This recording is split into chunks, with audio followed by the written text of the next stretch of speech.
আমি মহিলাদের চরিত্রে হতবাক হই, আমি মহিলাদের চরিত্রে হতবাক হই, নির্বাক হই। কিভাবে? যে ও ঘুষ, দুর্নীতি, চাঁদাবাজি, টেন্ডারবাজি, মিথ্যা কথা, মারামারি কোনো কিছুকে স্বামীর বদনাম মনে করে না। অপরাধের মধ্যে নেশাটা করলে এবং অন্য মহিলার সাথে কথা বললে এই তার আর সহ্য হয়, কারণ এটা তার রিলেটেড। নেশা করলে তার হক নষ্ট হয়, অন্য মহিলার সাথে কথা বললে সে মনে করে তার হক নষ্ট হয়। আরে আপনি বলতেছেন অন্য মহিলা, আপনি আরেক বিয়ে করবেন বললে সে মনে করে তার হক কমে যাচ্ছে। আমি একবার একজনকে বললাম, আমাকে বলল যে না না আমি আবার মহিলাদের সাথে কথা বলি না, এটা আপনারা চেক করি না, আমার ফেসবুকে মেসেজ দিয়ে চেক করি, আমি রিপ্লাইও দিই না। প্রশ্ন পড়ি, প্রশ্ন যেটা খুব ক্রিটিক্যাল মনে হয় রিপ্লাই করি, তাও লিখে কথা বলবো ভয়েস মেসেজ এগুলো অ্যালাউড করি না। কেমন আমার বেতন লিখে যান, উত্তর পারলে দিব না, ইগনোর করে দিছি, শেষ। তো বলছে যে আচ্ছা হুজুর, আমার স্বামী আরেক বিবাহ করবে, তো আচ্ছা এরকম কমপ্লেন কি 60 বছরের মহিলা দেয়, 40 বছরের মহিলা দেয়? এই জোয়ান মহিলা, জোয়ান পুরুষদেরই ঘটনা। এই মাত্র দাড়ি টাড়ি রাখছে, একটু কোরআন পড়তেছে, বিয়ে অর্ধেক দিন, হ্যাঁ একটু আগে 4-5টা গার্লফ্রেন্ড ছিল আর কি, এখন সে একটু দিনে চলে আসছে না, দিনে চলে আসছে। 4-5টা গার্লফ্রেন্ড ছিল, এখন একলা একলা বউ নিয়ে থাকতে ইসলাম তো বিয়ে অ্যালাউডই করছে। এখন সে বিয়ে করছে 3 বছর, আরেক বিয়ে করার জন্য পাগল হয়ে গেছে 1.5 বছর থেকে। মানে তার প্রথম বিয়ের বয়সে 3 বছর 1.5 বছর থেকে ঝগড়া চলতেছে করে আরেক বিয়ে লয়া। বোঝেন ওই ক্যাটাগরির কিছু সিচুয়েশন আছে। তো মহিলা বলছে যে মানে দিনী বোন বলছে যে লিখছে আর কি। তো আমি মনে হয় 15 বা 20 দিন পরে মেসেজ ওপেন করে দেখলাম যে বলি হ্যাঁ লম্বা এক চিঠি। প্রথম কথা এত লম্বা লিখলে আমি ইগনোর করে পড়ি না, আমি কিন্তু কে পড়বে এটা। তো তারপরও আল্লাহর ওয়াস্তে পড়তে বলেছে, আমি লিখেছি যে আল্লাহর ওয়াস্তে বলা ঠিক না, আপনি এটা বলবেন না কখনো, কেমন কাউকে বলবেন না। তো ঠিক আছে, পড়তেছি এক পর্যায়ে বললো যে আমার স্বামী আরেক বিবাহ করতে চায়। তো আমি বললাম আল্লাহ তাকে এই অধিকার দিছে, করতেই পারে, হোয়াট ইজ ইউর প্রবলেম? তো সে রিপ্লাই দিল যে না হুজুর, ব্যাপার হচ্ছে সে আমি এখন একা, আমারই হক ঠিকভাবে আদায় করতে পারে না, সে যদি আরেক বিবাহ করে তাহলে আমার হক কি কমে যাবে না? আমি বললাম কিভাবে? বলো যে ইসলাম তো ইনসাফ হিসেবে বলছে এই বউর কাছে যা থাকবে এই বউর কাছে তা থাকবে, তাহলে আমারটা ভাগ হয়ে অর্ধেক হয়ে গেল না, কমে গেল না? আমি বললাম তাহলে আপনারা ভাই বোন কয়জন? 3-4 জন। আমি বললাম তো আপনার আব্বা যখন প্রথম ছেলে হয়েছে ওই ছেলে তো বলা ছিল আব্বা আরেকটা পোলা হওয়া মানে আমার জমিতে ভাগ হওয়া, খবরদার। সিম্পল কথা না? স্বামী যখন 2 বিয়ে করে বউর হক ভাগ হয়ে যায়, অর্ধেক হয়ে যায়, এটা জুলুম। তাহলে কোনো মা বাপের উচিত না একটার বেশি সন্তান নেওয়া, কারণ যত সন্তান তত ভাগ।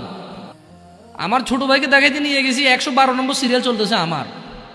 বললাম আসছে কবে? কয় আসো এখন, এসার আগে 111 জন দেখে ফেলছে, আমরা 12তম ঢুকছি। এর মধ্যে কিছু লোক আসে নাই, আবার কিছু লোক তো তার পিএসএ হয়তো 100-200 টাকা খেয়ে সিরিয়াল বাইরে দিয়ে দিছে না।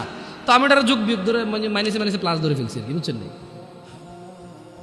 আমি চিন্তা করলাম যে সে তো 140 মানে 100 সর্বোচ্চ 160 থেকে 70 মিনিটে সে 112-13 জন রুগী দেখে ফেলছে। তো ওর যদি গড় রেশিও করতে 1000 তো 2 জন মরতেছে না ওইখানে হাসপাতালে। একটা বিশাল হাসপাতাল, ভর্তি হইতে পারে রুগী 100 জন 150 জন, ওখানে কি ডেইলি 20 জন মারা যায়? বরঞ্চ সরকারি হাসপাতালগুলো ভয় পায় মারা যাবে বলে যে ঢাকা মেডিকেলে নিয়ে চলে যান, জানা যে ওখানে মারা গেলে কোনো সমস্যা নাই, দায়বদ্ধতা নাই তেমন, ডাক্তারদের জবাব দিতে নাই। সরকারি হাসপাতাল মরছে, রুগী ক্রিটিক্যাল ছিল, মরছে, আর গরিব মানুষে যায় ওখানে, আমার মতো লোকেরা যায়। সো আমাদের উদাসীনতার মাত্রা কত নিচে, মানে একটা মাত্রা থাকে না, ওই যে বলাতে শুনে না, ছি তুই এত নিচে নামবি, ভাবিনি এই টাইপের, ভাবিনি, আমরা নিজেরাই ভাবতেছি না যে আমরা কত নিচে নামছি। অথচ আল্লাহ সুবহানাহু ওয়া তাআলা বলেছেন ইকতারাবা লিন-নাসি হিসাব। আপনি বলতেছেন মরার কথা, আমি আর আপনি এখানে ডিসকাস করতেছি 2023 ডিসেম্বরের আজকে 1 তারিখ, রাইট? আজকের দিনে আমি আর আপনি ডিসকাশন করতেছি আমরা কেন মরার কথা ভাবি না, খালি অসুস্থ রোগী ভাবে, কিন্তু আল্লাহ মরার কথা না। আমার বাপ চাচা মরছে, দাদা মরছে, বাবা আদম আলাইহিস সালাম হতে সবাই মরছে, যারা ছিল, আমরা যারা আছি মরবো, আমাদের পরে যারা আসে তারা মরবে, কিয়ামত পর্যন্ত যত মানুষ আসবে সবকিছু নষ্ট হয়ে যাবে, মরে যাবে, পৃথিবীতে চলে যাবে। কত দূরের কথা, অথচ আমি আর আপনি 2023 ডিসেম্বরে চিন্তা করতেছি, মরার কথা আলোচনা করতেছি, এটাই আমাদের বুঝে আসতেছে না। কোরআনুল কারীমে আল্লাহ তাআলা বলছে যে ইকতারাবা লিন-নাসি হিসাবুহুম ওয়া হুম ফি গাফলাতিন মু'রিদুন। আরে মরা তো দূরের কথা, মানুষ যে মরে যাবে, হাজার হাজার লক্ষ লক্ষ বছর পার হবে, হাসর হবে, ওর বিচারের দিন হবে, এটাই নাকি নিকটে। বলছে যে মানুষের হিসেব নিকেশের সময় আসন্ন, এই চলে আসতেছে। অথচ তারা অহম ফি গাফলাতিন মুরিদুন, অথচ তারা উদাসীনতায় মুখ ফিরিয়ে রয়েছে। আপনি আর আমি বাঁচার স্বপ্ন দেখি, বুড়ো হয়ে মরবো এই প্ল্যান করি, আর আমরা মরে আমাদের পরের প্রজন্ম হাজার হাজার প্রজন্ম মরে যাবে, জন্ম হবে, বেঁচে থাকবে 60 70 100 বছর বাঁচবে, সব কিছুর পরেও সব কিছু মিলিয়ে আল্লাহ বলতেছে যে আরে এদের হিসেবের সময় তো চলে আসছে, এই চলে আসতেছে। অথচ এরা এখন উদাসীনতা। আপনাদের মনে হয়েছে কি কিয়ামত ঈসা আলাইহিস সালাম আসবে, তারপরে মানুষ ওপেন কুকুর বিড়ালের মতো রাস্তাঘাটে জানা করবে, মানুষ পশুর মতো আচরণ করবে, মানুষের আল্লাহ নাম ডাকার মতো লোক থাকবে না, তারপরে কিয়ামত হবে? এটা তো ঠিক কথা, এটা তো সমষ্টিগত কিয়ামত, মানে এরপর আর কোনো কিছু অবশিষ্ট থাকবে না। এরপরে কি, যখন ওই কিয়ামত হবে তখন আর কোনো কিছু কি অবশিষ্ট থাকবে না। কিন্তু যে ব্যক্তি যেদিন মারা যায় তার কিয়ামত তখন শুরু হয়ে গেছে। কথা বুঝতে পারি নাই?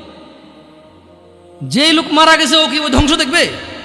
ও তো ধ্বংস হয়ে গেছে, শেষ। যে যখন মারা যায় তার কিয়ামত তখন। আর যেটা আল্লাহ তাআলা যেটাকে বলছে ইযা যুলজিলাতিল আরদু জিলজালাহা, যখন পৃথিবী প্রবল কম্পনে প্রকম্পিত হবে, ওটা তো সবাই কম্পিত হবে।